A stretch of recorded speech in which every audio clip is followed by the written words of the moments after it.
दगडफूल भाजून घेत असताना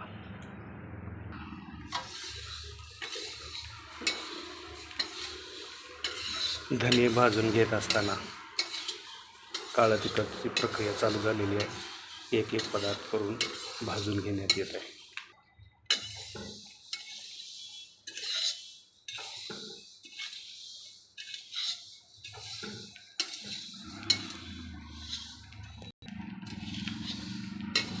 धने आणि खोबर भाजायला सर्वाधिक वेळ लागतो। मंद आचेवर थोडंसं व्यवस्थित भाजलं तरच त्याची टेस्ट चांगली येत असते, अन्यथा नाही। म्हणून थोडंसं धने भाजायला वेळ व्यवस्थित दिलाच पाहिजे।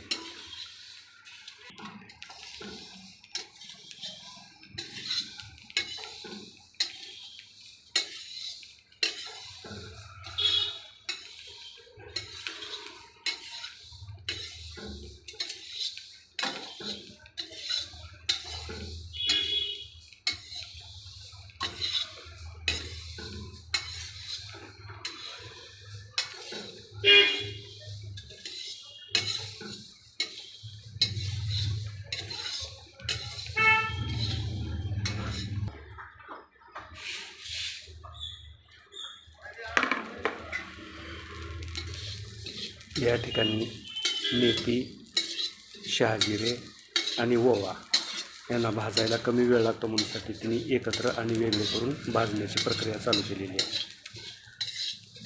कमी वेळेतला भाजणारे आयटम, जास्त वेळेत भाजणारे आयटम, तेल टाकून भाजणारे आयटम हे सगळे वेगवेगळ्या पद्धतीनं भाजले जातात, तळले जातात आणि काही आयटम कच्चे वापरले जातात।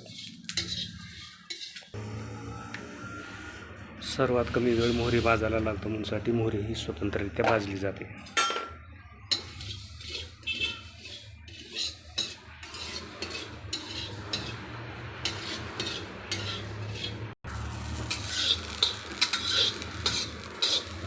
मोहरी चांगली तडतडली आणि कलर बदलला की काढून घ्यायची।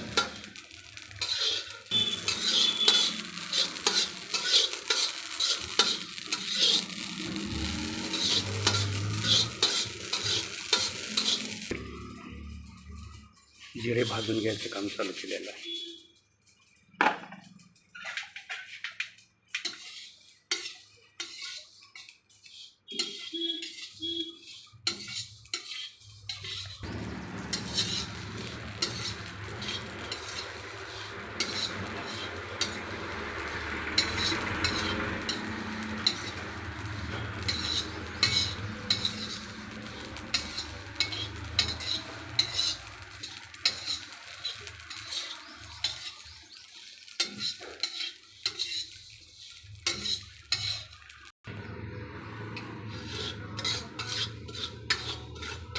खसखस गरम करून घेत असताना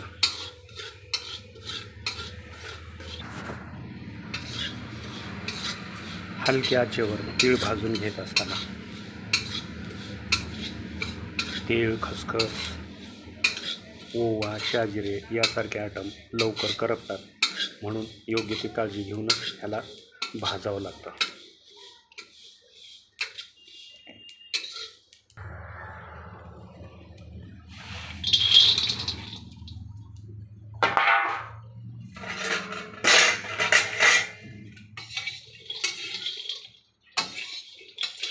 खोबर भाजण्याचं काम चालू आहे। खोबरसुद्धा खूप वेळ खातं, मंद आचेवर व्यवस्थितरित्या भाजावं लागतं। ह्याचा कलर चांगला काळपट होत नाही तोपर्यंत ह्याला भाजून घ्यायचं आहे।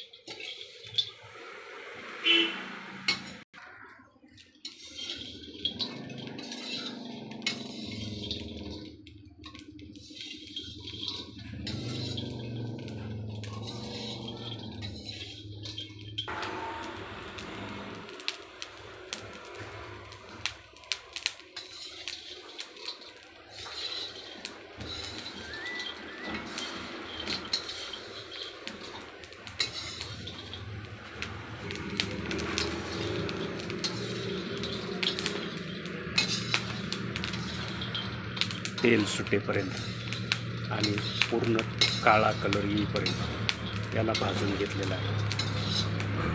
कित्येकांना वाटतं की करपतं, पण करपत नाही, आतपर्यंत हे चांगल्या पद्धतीनं भाजलं जातं। हे अशा पद्धतीने याला तेल सुटलेलं आहे.